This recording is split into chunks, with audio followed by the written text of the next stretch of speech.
বর্তমান সমাজে দেখা যাচ্ছে কিছু নাস্তিকেরা আলেম ওলামাদের নিয়ে, ইসলাম নিয়ে, দাড়ি টুপি নিয়ে যারা ইসলামী কথা বলে তাদেরকে নিয়ে বিভিন্নভাবে কুৎসা রটনা করে বেড়াচ্ছেন।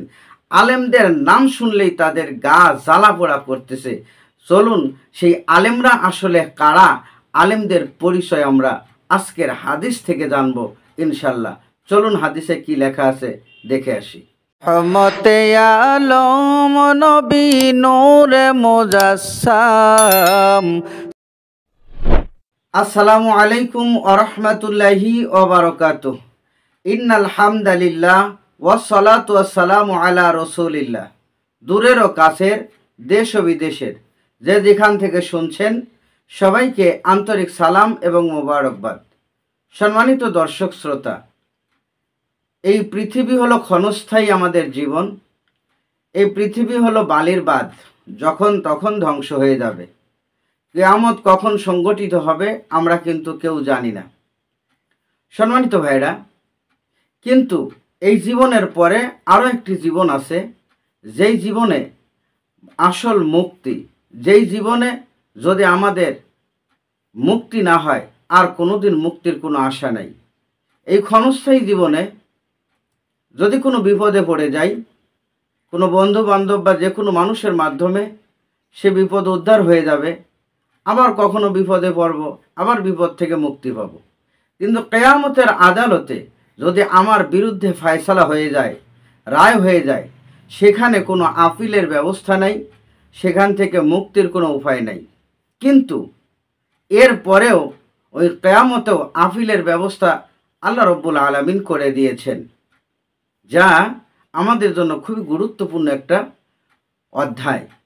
আর ওই অধ্যায়ে যারা আমাদেরকে ওই মহাবিপদ থেকে উদ্ধার করার মতো, সুপারিশ করার মতো অধিকার পাবেন, যেনারা ওই অধিকারের বলে আমাদেরকে কঠিন বিপদ থেকে উদ্ধার করবেন, তিনারা কারা? অর্থাৎ কিয়ামতের ময়দানে সুপারিশ করার মতো শক্তি বা অনুমতি কারা পাবেন, কারা সুপারিশ করে জাহান্নামীদেরকে মুক্ত করে জান্নাতে পাঠানোর ব্যবস্থা করবেন। আজকে সে বিষয়ে রাসূলুল্লাহ সাল্লাল্লাহু আলাইহি সাল্লামের অনেকগুলো হাদিসের মধ্য থেকে একটি হাদিস আপনাদের সামনে তুলে ধরতে ইচ্ছা পোষণ করেছি। ইবনে মাজাহ শরীফের মধ্যে একটি হাদিস এসেছে, যেই হাদিস রাসূল সাল্লাল্লাহু আলাইহি সাল্লামের জামাতা হযরত উসমান ইবনে আফফান রাদিয়াল্লাহু তাআলা আনহু বর্ণনা করেছেন। হাদিসটা একটু মনোযোগ দিয়ে শুনুন। আন উসমান ইবনে আফফান রাদিয়াল্লাহু তাআলা আনহু, হযরত উসমান ইবনে আফফান রাদিয়াল্লাহু তাআলা আনহু থেকে হাদিসখানা বর্ণিত। ক্বালা, তিনি বলেন, ক্বালা রাসূলুল্লাহি সাল্লাল্লাহু আলাইহি ওয়াসাল্লাম, রাসূলুল্লাহ সাল্লাল্লাহু আলাইহি ওয়াসাল্লাম নিজের নূরানি জবানে ইরশাদ করেছেন, ইয়াশফাউ ইয়াউমাল কিয়ামাতি সালাসাতুন, কিয়ামতের ময়দানে তিন শ্রেণীর মানুষ সুপারিশ করার অনুমতি পাবে, যেনারা সুপারিশ করবে। কিয়ামতের ময়দানে তিন শ্রেণীর মানুষ সুপারিশ করবে। এই তিন শ্রেণীর মানুষ কারা? এ ব্যাপারে রাসূলুল্লাহ সাল্লাল্লাহু আলাইহি সাল্লাম বলেছেন, আল আম্বিয়াউ, সমস্ত নবীগণ। আমরা অনেক হুজুরের মুখে শুনেছি যে নবীরা নাকি কিয়ামতে ইয়া নাফসি ইয়া নাফসি করবে। এবার বলেন, হুজুর যে কথা বলেন ওই কথা সত্য, না আমার প্রিয় নবী নূর নবী মুহাম্মদুর রাসূলুল্লাহ সাল্লাল্লাহু আলাইহি সাল্লাম তিনি যা বলেছেন সেটা সত্য? রাসূলুল্লাহ সাল্লাল্লাহু আলাইহি সাল্লাম বললেন যে যেই তিন শ্রেণীর মানুষ কিয়ামতে সুপারিশ করার অনুমতি পাবে, তাদের মধ্যে, তিনাদের মধ্যে এক নম্বরে যেনারা থাকবে, সবার উপরে যেনারা থাকবে, তিনারা হলেন আল আম্বিয়াউ, নবীগণ। দুই নাম্বার, কারা সুপারিশ করার অনুমতি পাবে? নবীরা সুপারিশ করবে, ঠিক আছে বুঝলাম। দুই নম্বরে কারা সুপারিশ করার অনুমতি পাবে? এই দুই নম্বরের আলোচনা এসেছে আল উলামাউ।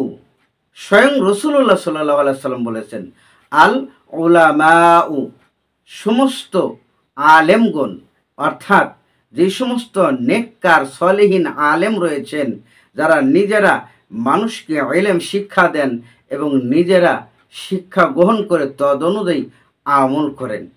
রাসূলুল্লাহ সাল্লাল্লাহু আলাইহি ওয়াসাল্লামের এই বাণী হলো 2 নাম্বার, আল উলামা ও আলেমগণ সুপারিশ করার অনুমতি পাবে, দ্বিতীয় ধাপ।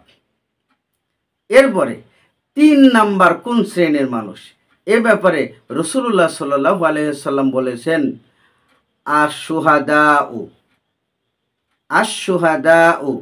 তাহলে আল্লাহ রসুল 3 শ্রেণীর মানুষ বলেন। 3 নাম্বার হলো যারা শহীদ, যেনারা শহীদ হয়েছেন, ইসলামের জন্য জীবন দিয়েছেন, এই শহীদগণ সুপারিশ করার অনুমতি পাবে।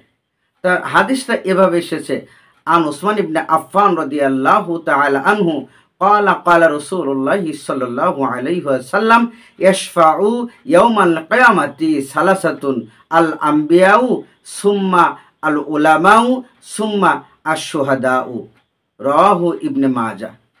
সম্মানিত ভাইয়েরা, রসুলের এই হাদিস অনুযায়ী আমরা জানলাম 3 শ্রেণীর মানুষ কিয়ামতের আদালতে সুপারিশ করার অনুমতি পাবে।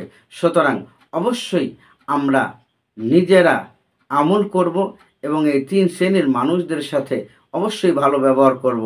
এখন যেহেতু নবী নাই, সুতরাং যিনারা আলেমরা রয়েছে, আল উলামা ওয়ারাসাতুল আম্বিয়া, আলেমদের সাথে ভালো ব্যবহার করব।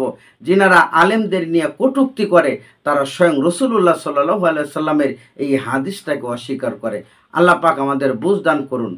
এই হাদিসটা আপনি এখন শুনছেন, আপনার বন্ধুর কাছে পাঠানোর জন্য শেয়ার এবং কমেন্ট করে দিন এবং আমাকে উৎসাহিত করুন কমেন্ট করে।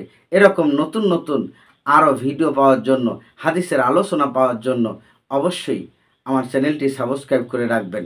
সকলকে ধন্যবাদ। ভালো থাকবেন, সুস্থ থাকবেন। আল্লাহ হাফেজ।